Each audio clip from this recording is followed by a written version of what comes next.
that generate electricity actually take place here. So why the catalyst expensive? As at now, a kilogram of catalyst costs $32,708. That is for a kilogram. An average of 3 grams of platinum, 30 grams of platinum is actually required for to power 85 kilowatt of electric engine. So you can see now that the cost, we are struggling with the cost now, and that is where nanotechnology will have to come in. And what is nanotechnology? I don't need to define that again. All of us are nanotechnologists. We know it's just a reduction in size. We are talking of size of 1 to 100 nanometer. That's what we are talking about. And in this area now, in this the work we have done so far, we have used carbon nanoball, carbon nanotube, and carbon nanofiber to actually improve the operation of a fuel cell, and to develop. And we also work on the application of nanotechnology to develop alternative fuel for the fuel cell system. The first thing we did is to look for the alternative membrane. This membrane is just a polymer. So, and because they are monopolizing technology and we need to use our own indigenous polymer, so we make in South Africa, there's polystyrene butene rubber. In fact, they are among the largest producer of this product in Africa. And we convert this membrane, we sulfonate this membrane. I will not go into the detail because of the time. All we did was to sulfonate the membrane. You have to sulfonate to introduce the negative ion into the membrane polymer. And this is what happens. And in doing that, many parameters were vary to optimize the system, to have the one that has the best proton conductivity, and some analysis were conducted. I will not waste time on all this analysis. Why I'm showing all this analysis so that we know the challenges we are facing in Africa in key into the nanotechnology for sustainable development, especially in our own country. Now you can see that when we perform this analysis, we conduct the SCM of the membrane, the polymer, the sulfonated polymer, and we realize that at 1.8 mole, the acid is actually attacking the polymer, tearing the polymer apart, and you can see the gap become wider at 2 nanometer. And also this is the GSC analysis of the sulfonated rubber, because you need to conduct all this analysis, because what we are trying to do is to produce a polymer that can operate at higher temperature than naphthalene without tampering with the quality. And also this is the TGA analysis, showing that the sulfonated actually has effect on it, and this rubber can actually survive up to 400 degrees centigrade. So in terms of thermal stability, it's already better than the commercially available naphthalene. So we also realize that, okay, how can we work on the water, because the byproduct of fuel cell is water, and when this polymer absorb the water to swell up, it also affect the quality in terms of performance. So we decided to go for carbon nanoball. We go for carbon nanoball in this case. Why? Because it doesn't require we don't need the carbon nanoball is not conductive material, and we produce one without using catalyst. That's the fantastic aspect of this. We're able to produce a carbon nanoball without using catalyst in the course of production, using this equipment developed and patented by Professor UK of University of Witwatersrand. They call it Swill Floating Catalytic Chemical Vapor Deposition Reactors. We're able to produce the nanoball from this without using catalyst. And these are the SEM and high resolution SEM of the carbon nanoball produced. And this carbon nanoball were actually characterized. After producing it, we realized that it came with some liquid, so we have to heat it up. And while doing the analysis, we realized that heating those liquid up actually affect the properties of the carbon nanoball. You can see the TGA and the BET, and this is the Raman spectroscopy of the carbon nanoball produced. As I mentioned earlier, I will not go into detail of explanation of the all this analysis. They are not new to us, but I want to say something about them later. So this carbon nanoball we now mix it in different ratio with the polymer to actually improve the water resistance. But at the end of the day, we realize that we achieve beyond that, beyond the water resistance. We also achieve some other things. We realize that the thermal stability of the membrane actually increases with the increase in mass of nanoball blended with the material. So the Nafion of 100 degree, this polymer can actually survive as much as 500 degrees centigrade, meaning that we can actually co-generate a lot of heat back into the system. And those that did the simulated analysis on the energy analysis of the fuel cell, they said that that will actually reduce the cost for more than 40% alone, the cost of operating fuel cell. So protoconductivity is an important properties that determine how the membrane will actually absorb the, we permit the proton to move from the anode to the cathode. And we realize that after blending with the carbon nanoball, the protoconductivity increases significantly and is actually able to compete with the commercial available material. Sorry, please, I don't know why this is. Okay. So we also look at the fuel crossover. We realize that it's actually better than the Nafion as at now. So the next stage is, how do we work on the catalyst also? Because aside from the membrane, we have the catalyst, and those are the two components that actually determine the performance of the fuel cell, and they are the most expensive part of it. So we also apply nanotechnology to reduce the cost of catalyst. What we did here was to synthesize the carbon nanofibers. In the past, they use carbon black. They spread they deposit the platinum as a catalyst on carbon black, and you realize the quantity of catalyst required, that's the quantity of platinum required, is very high. So we are looking for a material that with a large surface area better than carbon black, that can actually perform the same purpose, and with that we'll be able to reduce the amount of the platinum. So we go for carbon nanofiber, and this is carbon nanofiber produced at a different conditions. And before you produce carbon nanofiber, you need catalyst. So in this case, we use iron cobalt on calcium carbonate support to produce the catalyst, on kaolin to produce the catalyst. And after producing, it was calcining at different temperature. What our interest here is active the specific surface area, because the catalyst. So we are not interested in the heat at this point. We are interested in the one with the highest, the operating condition with highest surface area, specific surface area. That's why we choose this one as the catalyst, and some contamination and conductor in the catalyst to actually ensure that the what was produced is actually the catalyst. So you want to agree with me that one of the challenges, which we will discuss later, in nanotechnologies is this cost of analysis, because you need a multiple analysis to actually confirm what to produce. So, and they are very expensive. So one of the challenges we have. So this is SEM and TM of the carbon nanofiber produced, and this is the TGA analysis of the carbon. We want to see if it can survive, and we realize that the catalyst can actually go to close to 400 degrees centigrade. We also do the BT surface area. We have the SRD, and now the platinum is now deposited, is impregnated on the carbon nanofiber. So we are replacing the carbon black used in the past with carbon nanofiber to see the performance. And many analyses were conducted: SAED, TGA, SPS. We need SPS to actually determine the oxidation state of the catalyst on the surface of this. And this is what we obtain. The most important aspect of this is performance evaluation of this material. What amount of energy generated by this?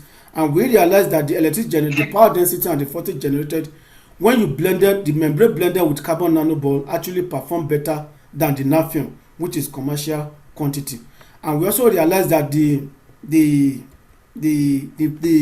when you compare to people that use other material, in this study the platinum loading was 0.004 milligram per platinum per centimeter square of the area of the catalyst, while in the past people use 0.1. So because the target is to reduce the cost without affecting the performance, so we came to realize that using nanotechnology in place of all other material, Look at the amount of is 0.004.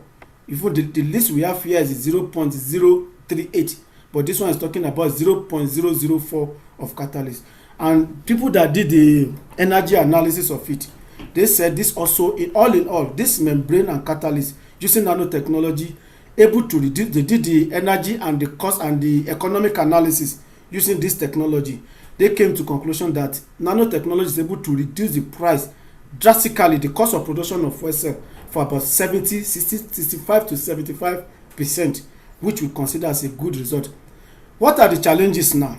Yes, we produce the membrane and it was patented in US, in UK, in Australia, in India, in Nigeria. Everything was patented. And so what? When you patent it, where are the product? When you have publication, yes. So if care is not taken, the nano, especially in Nigeria, we are also moving towards the normal research in the past. The purpose is to improve our name, to improve our citing, to be promoted to the rank of professor, to get a position elsewhere because you are publishing in an impact factor journal, and without making any impact on the society. But attending this conference yesterday, I was so delighted when the man from Loopcom came to show us that in Nigeria, because I've been searching for nano product in Nigeria, aside from the patent and some other things. Yes, we have here and there that are not actually in market. You see it as a patent, you see people distributing nano product from research institute. Let's appreciate them because they are creating awareness. But as at now, the basic challenges is this. So see the Loopcom doing that, I think it's a good success for us, the nano family in Nigeria, and we need to appreciate them. We need to encourage them as researchers, and we need to support their finding in terms of our own research. So aside from that, the basic challenges is, look at this now. As at now, if you want to, there is no SEM in Nigeria. I don't know. I'm not aware of any SEM in Nigeria that can actually analyze your nanoparticle for you. So we are sending sample to South Africa. And even at the reduced price, at the collaborator price, it's about 700 rand per sample, and that is 21,000 naira per sample. So if you don't have a proper funding to do this research, it's becoming difficult in the country. We also have problem of adaptation of this technology for sustainable development. People are still complaining about the toxicity. They are still not sure. You see, I appreciated let me appreciate the keynote presenter of yesterday. That is our elders. He mentioned. Kindly know that you have just 5 minutes more. Yeah, I'm rounding up, sir. Thank you, sir. Yeah. So he made mention of some other things. So in these challenges now, we don't need to feel bad. This is what my friend Krasberg said. He has a 6 law about new technology. He said technology is neither good nor bad nor is it neutral. So we are not discouraging with whatever is happening. We will continue doing whatever we are doing until people in charge attend to our need that nanotechnology is actually a good technology for sustainable development. And for instance, depending on, people are complaining about the bad side of nanotechnology, depending on what you want to use it for. If you want to use it for good thing, it's left for you. If you want to use it for bad thing, but as an African, we are using nanotechnology for sustainable development. For instance, aluminum oxide has high thermal properties at bulk level, but when it goes to nano level, it becomes combustible. So that means you can use aluminum oxide to actually produce bomb if you want to. So, and we cannot, because of people complaining, not invent. Invention is the mother of necessity. It mentions all systems that should encourage us to actually continue with this nanotechnology without any hindrance and without being discouraged. So in conclusion, it is actually seen that the nanotechnology actually improved the performance of fuel cell and is able to reduce the price by more than 60%.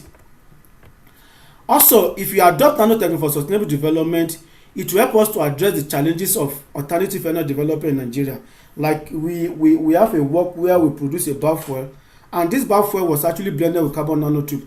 You will not believe that while doing the combustion analysis of that fuel cell, of the biofuel, in terms of burning quality, in terms of the emission, the burning quality improves, while the emission actually reduces drastically by blending it with the carbon nanotube. So nanotechnology actually will play a great role in alternative development in energy. And yesterday, the representative of minister also mentioned that the policy has been submitted to federal executive for approval. Well, we hope they approve it, and we hope that it actually play into role, because for me, in the last 3 years that I've been attending this conference, I'm listening to the problem. It's the same problem we are seeing in the last 3 years. And as the keynote speaker said yesterday, he said our problem is continuity. Whatever we say this year, we'll come back next year to say it. But we always, as a researchers, we always believe in a class-based law to further our. We will not be discouraged. We'll be going the way we are going. I wish to acknowledge FUT Mina for giving me a chance to do my PhD in South Africa. I want to acknowledge University of Witwatersrand. That is where I know the nanotechnology. 5 universities I've appreciated for their sponsored. Carbochem. Yes, I have to appreciate NR Fund. We have a lot of grant from them. In fact, we still have some where we just won recently. So they are the ones that make life easy for us. Otherwise, the cost of analysis will not be easy for any student to carry on without any support from the research from us to them. So I want to appreciate the AC Africa Center of Excellence for Food, Mycotoxin and Safety, and the where we started from is the center, the Stebio of FUT Mina. I also want to appreciate the Nano Research Group of Lautech Akintola for their wonderful performance. Thank you very much for the opportunity.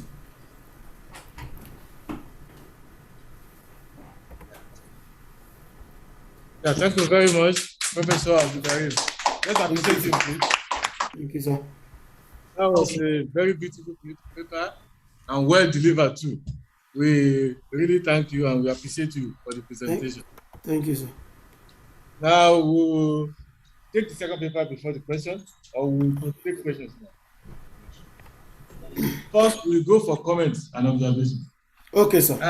Let me say that based on the presentation of Professor Abdulkarim, we know that nanotechnology is the way to go if we really need development in this country.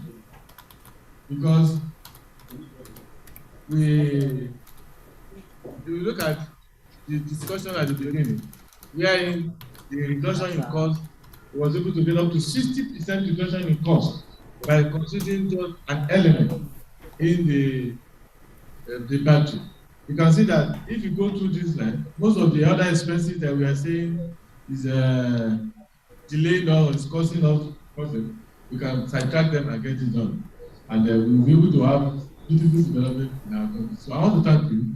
Now, we want to take one or two questions or comments from the audience.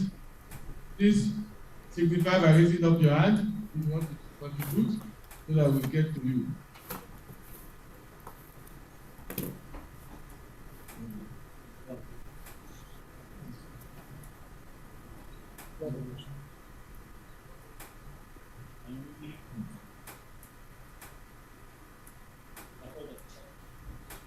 So there's a question here. Okay, sir. Sections. Okay. Introduce yourself.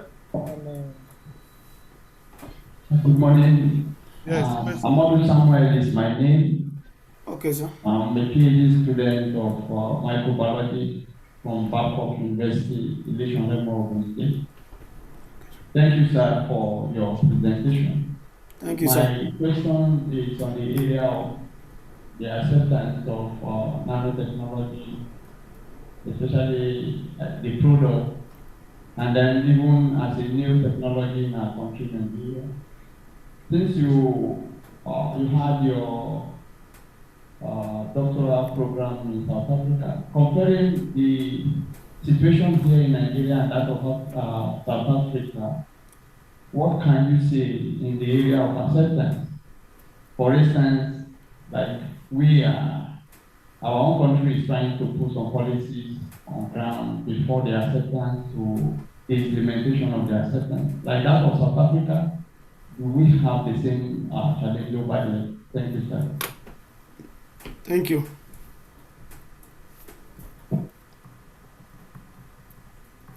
Can I respond, sir? Thank you very much. That's a very good question. As at now, we don't have a basis for comparison. South Africa and Nigeria. South Africa, they are like I don't know what to say it. Maybe 1 year, if you put it in kilometer, they are like distance of 1 year ahead of Nigeria when it comes to nanotechnology development, nanotechnology acceptances. And I think I discussed with it with our leader, Professor Abdulatif, sometimes ago. The way they started in South Africa make it easy for them. They started with South African Nanotechnology Initiative, of which I was a student member at that time. And you see a lot of awareness going on. A lot of summer school were organized where we'll assemble every year when they started. And all this thing is a cost on the under the for this Department of Science and Technology, equivalent of our own Federal Ministry of Science and Technology here. And I think Federal Ministry of Science and Technology in Nigeria is also trying to do the same thing now. I think when the policy comes out, we'll be able to know where we are. But for now, the acceptance is very, very low. In fact, when you are teaching, I don't know the experience of other colleagues. I'm teaching Nano in Botswana here. And when you tell them what Nano can do, is beyond their imagination. And they want a proof that what you are saying is possible. So we need to, and part of creating awareness is this conference. All of us assemble, we have been assembling in the last 5 years. And let me mention this. You realize that the number of participants keep on increasing every year. You have a lot of people showing interest now in the Nano. It's just a matter of time. I think we'll get there. The only thing that is affecting us, in my own opinion, and why the acceptance is very low now is that we don't have coordination. No, we don't have anybody coordinating the system like they have in South Africa Nanotechnology Initiative. Do we have a coordinating body like Nigeria Nanotechnology Initiative, which has series of activities, so that the burden of organizing this conference will not be on Lautech.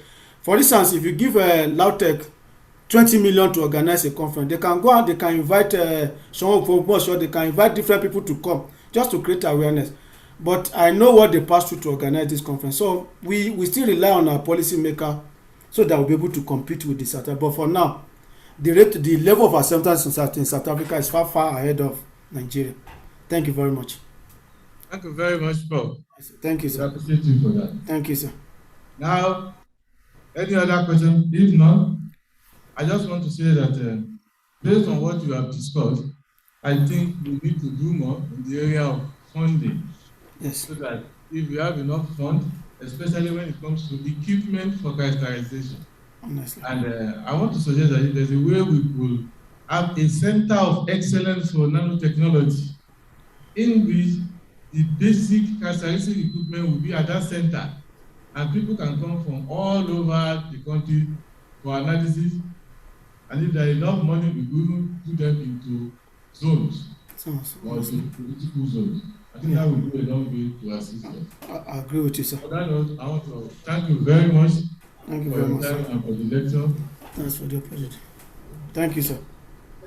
Hello? Hello, sir. Comment from my colleague. Okay, sir. Yeah. Thank you very much, Prof, for your wonderful presentation. Yes, sir.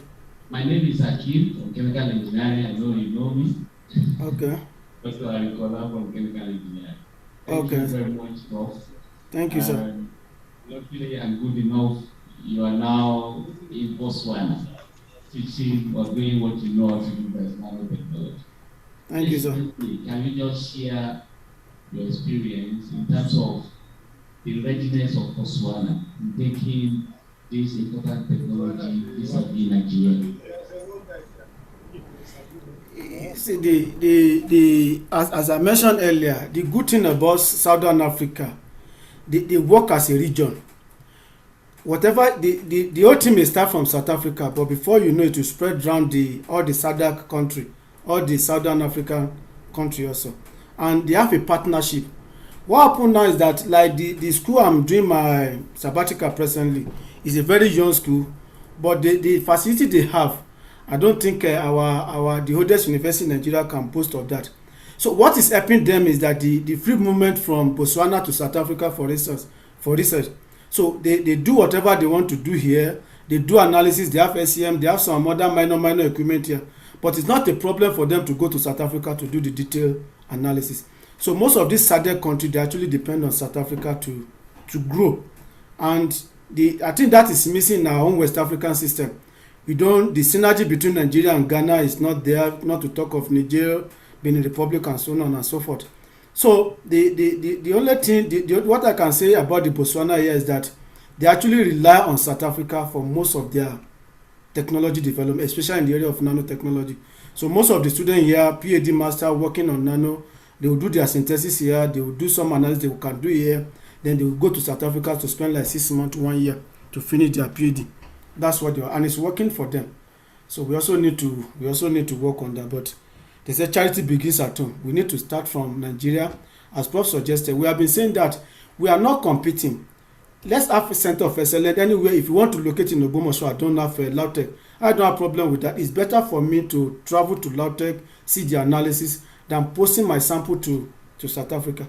Sometimes you post sample to South Africa, 2 months, custom will not release your sample because they want to be sure of what to send to them.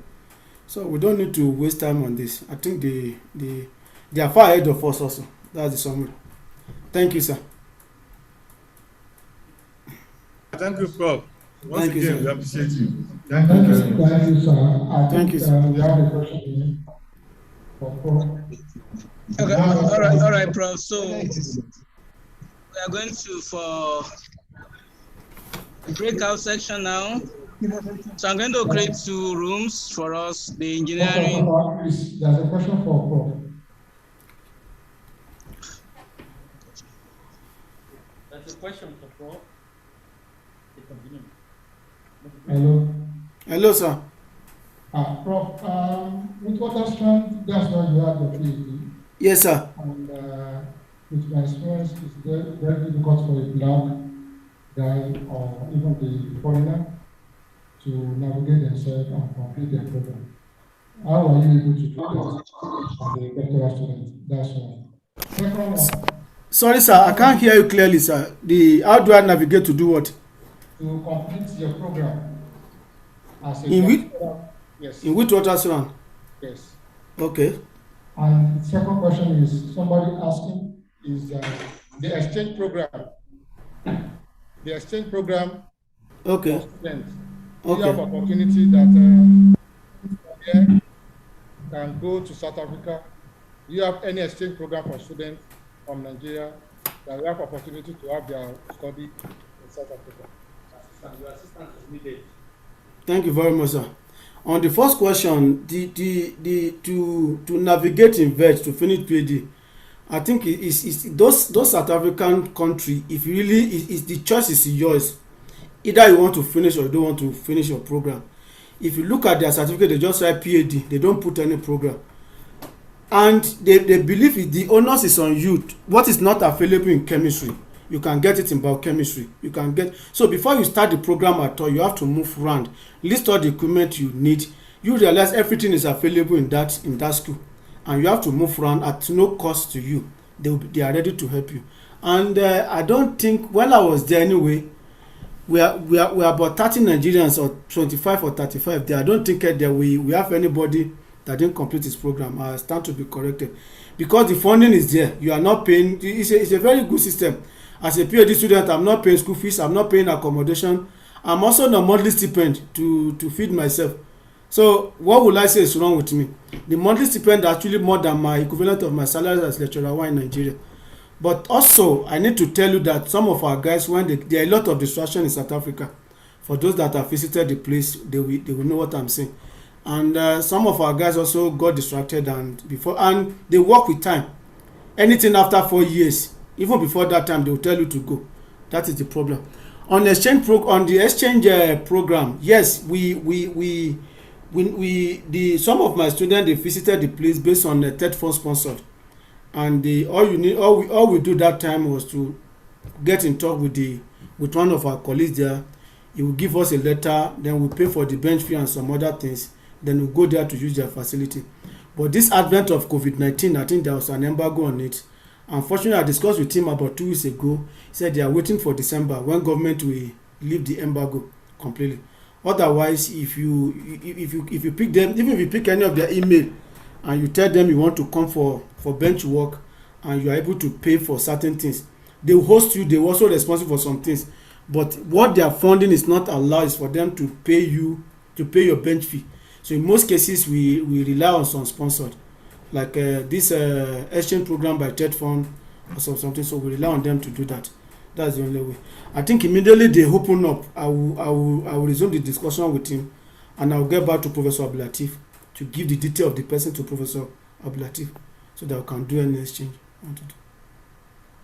Thank you, sir. Thank you, sir. Thank you very much. Thank you, sir. Thank you, sir. Thank you, sir. Yes.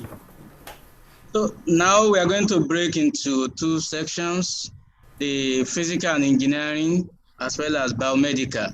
So I'm going to open the room now for us to join.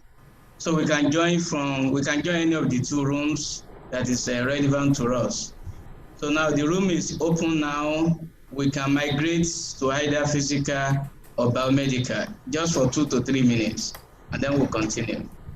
Physical or biomedical. If you do not join any of the rooms, you will be in the general room and you will not be able to participate in any of the discussion again. So please, let's join biomedical or physical. Yes, people are already joined. Yes. Okay, I will move. Professor Tabi should be in physical. Yes, so please, just 2 to 3 minutes for us to join. I thought they invited them.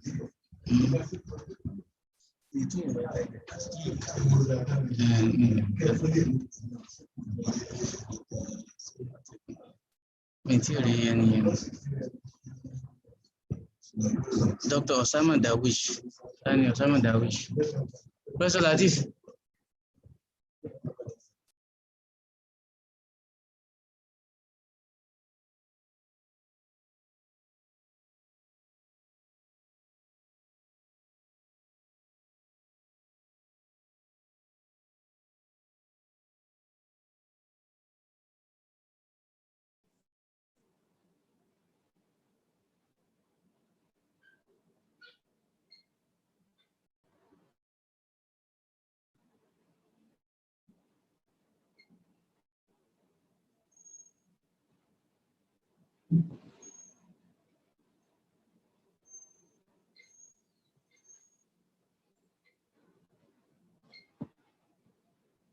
Hello, Prof.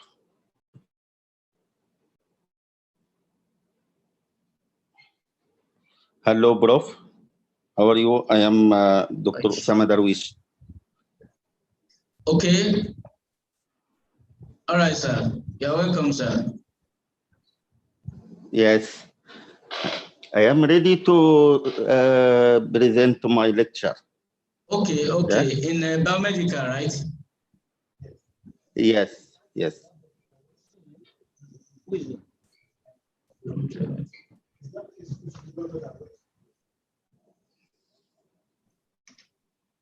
I sent my presentation to Professor Latif on email. He can present it, and I will too. Okay? No, send the presentation.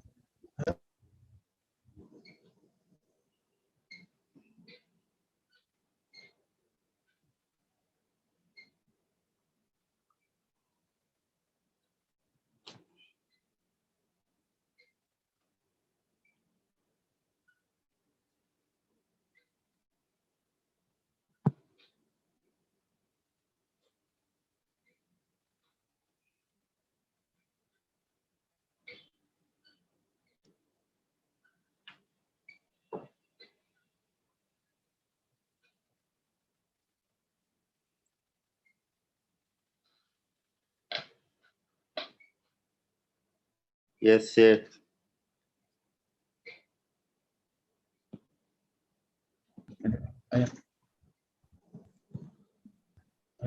Hello, good morning, Dr. Dawes. Good morning. Good morning. Yeah, how are you?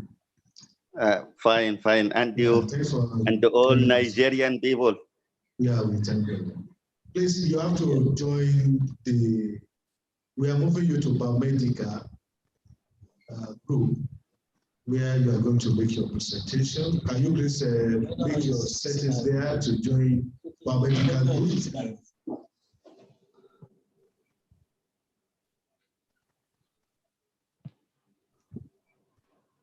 Hello? Hello. Yes, sir. Please, can you join the biomedical group? Okay. I can start now? Not yet. You are still in the general room. We want to move you to the biomedical section where you are going to give your talk. Okay, okay. Okay, thank you. Dr. Darwish, can you see the invitation to join biomedical section on your screen? I've already invited you to join the biomedical section so that you can give your talk. So you need to accept that invitation for you to be able to join.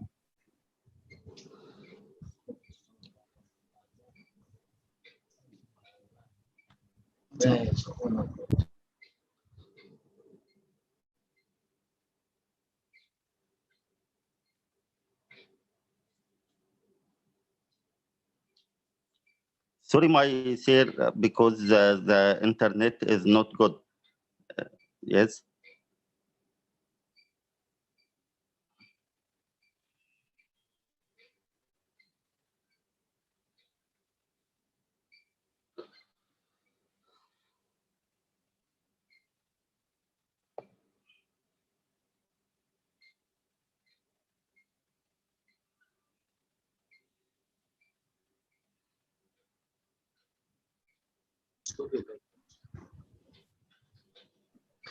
Dr. Darwish, can you kindly log out and then re-log in? Okay, okay. Yeah, please do that. Okay. Then I'll be waiting for you. Okay.